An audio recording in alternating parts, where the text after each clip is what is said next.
They say your body shuts down before the cold kills you, that it's peaceful.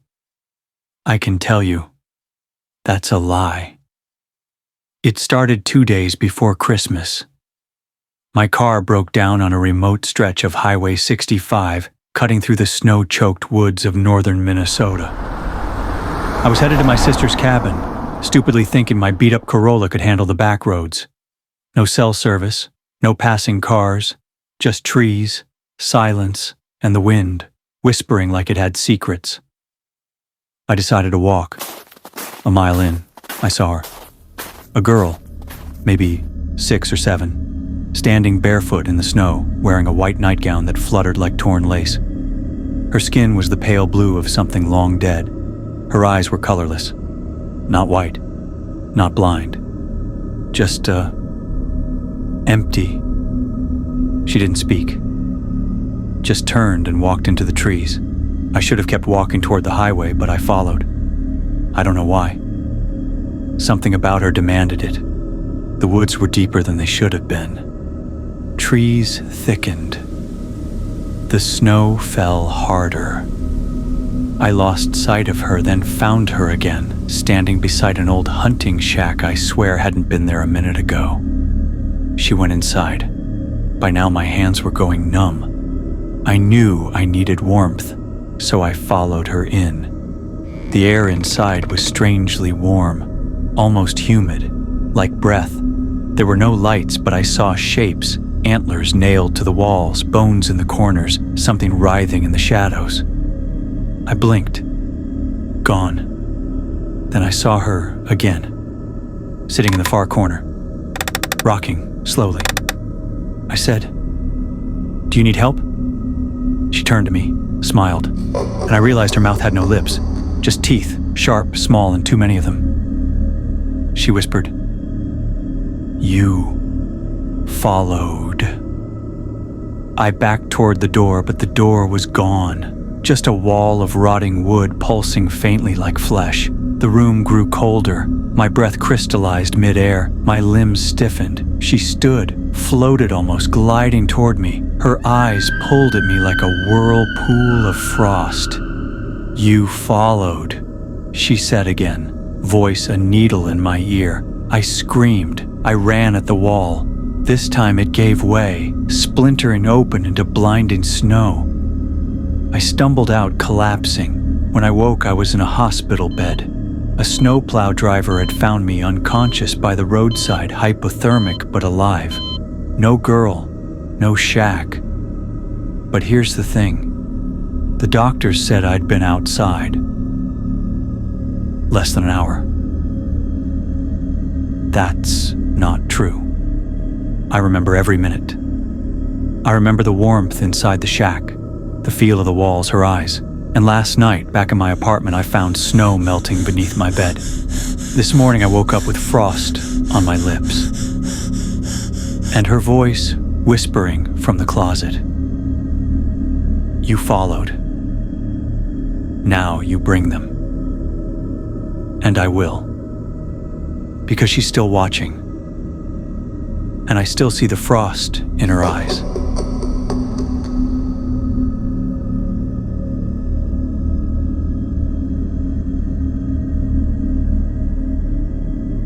We'd been tracking the elk for hours. Me, Mike, and Taylor. 3 idiots from the city thinking we could handle a winter hunt in the Yukon. The guide bailed that morning, said the storm coming in was the kind that brings teeth. We laughed. We had gear, guns, GPS. But the woods up here don't care. By dusk, the snow was falling so hard we couldn't see our own boots. Mike wandered off to scout ahead. When Taylor and I called after him, he didn't answer. We found his trail, then a patch of blood, smeared like something had dragged him off. No struggle, no scream, just gone. We followed the drag marks into the trees. That was the first mistake. The second was thinking the thing only hunted at night. At first, I thought it was a bear. But no bear moves like that, tall and bent backwards, legs too long, arms nearly dragging the snow. Its face was wrong, like it had too many jaws and none of them closed. Rows of teeth spiraled out like a lamprey. No eyes, just slits where ice steamed from the sockets. Taylor fired first, useless.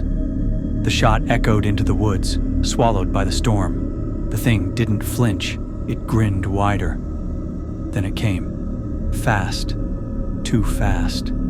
It hit Taylor like a tree falling. His scream was cut off by a sound I'll never forget, the wet pop of ribs breaking like twigs. I ran. My legs stopped feeling like legs. My lungs stopped working. I fell into a snowdrift and didn't get up. I thought it would find me, rip me open like it did them, but it didn't, because it wants fear. It waits. When I woke, it was dark. The storm had passed, and the woods were dead silent. I staggered into a frozen hollow, found an old trapper's shack half buried in snow. Inside, bones, hundreds of them, piled high, not chewed, cleaned, claw marks in the walls, names etched with fingernails. One word repeated over and over: hollow tooth. I don't know how long I stayed in that shack. Time doesn't move right out here. I thought I was alone until I heard it breathing just outside the wall. Slow, heavy, like wind through broken pipes. Then came the tapping. Not at the door. From underneath. It's smart. It waits for cold, for people who wander too far. I'm writing this on a flare casing. If you find it, leave. Don't look for the shack. Don't follow the tracks. If you hear a hissing breath that doesn't match the wind, run. And if you see something tall in the snow that doesn't blink, doesn't move, you're already dead. Because hollow tooth doesn't chase. It waits. And it's always hungry.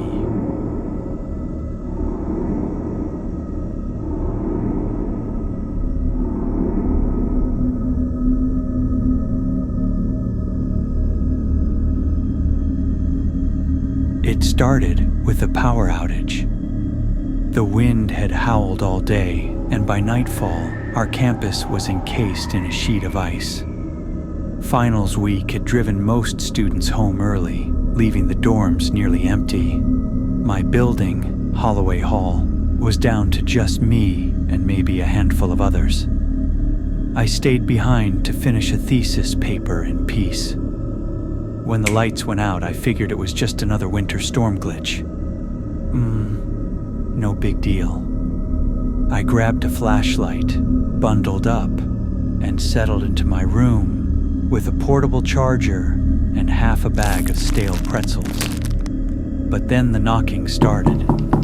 At first, I thought it was wind rattling the windows, but it came again, deliberate and slow, 3 soft taps at my door. I opened it expecting a fellow student, maybe someone needing a lighter or an extra blanket. No one was there. I closed the door, locked it, brushed it off. Maybe a prank. 10 minutes later, the knocking returned.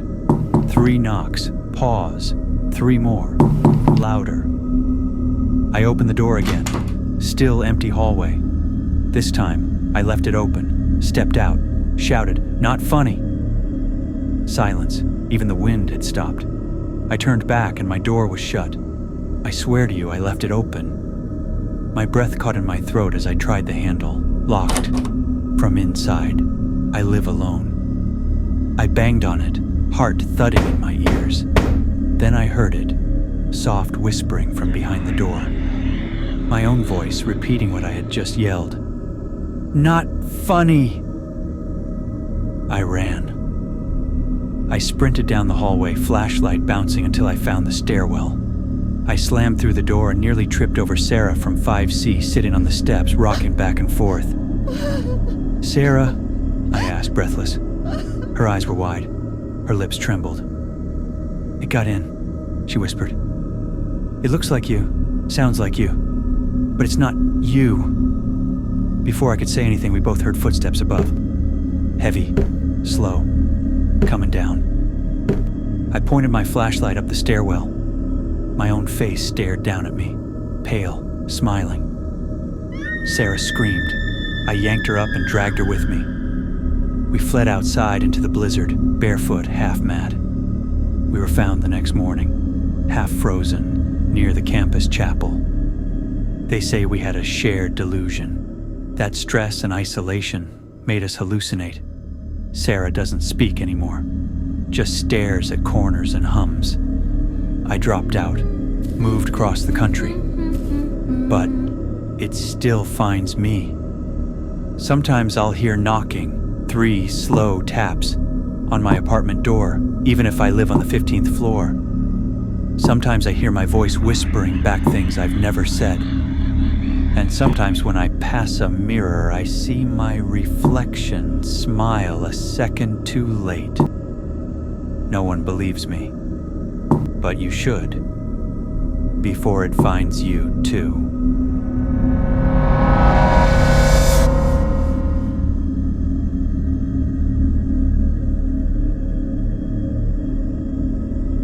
Thank you for watching.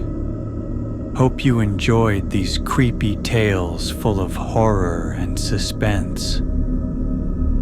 Please hit that like button, subscribe, and stay tuned in for more chilling content. Oh, and also, stay scared.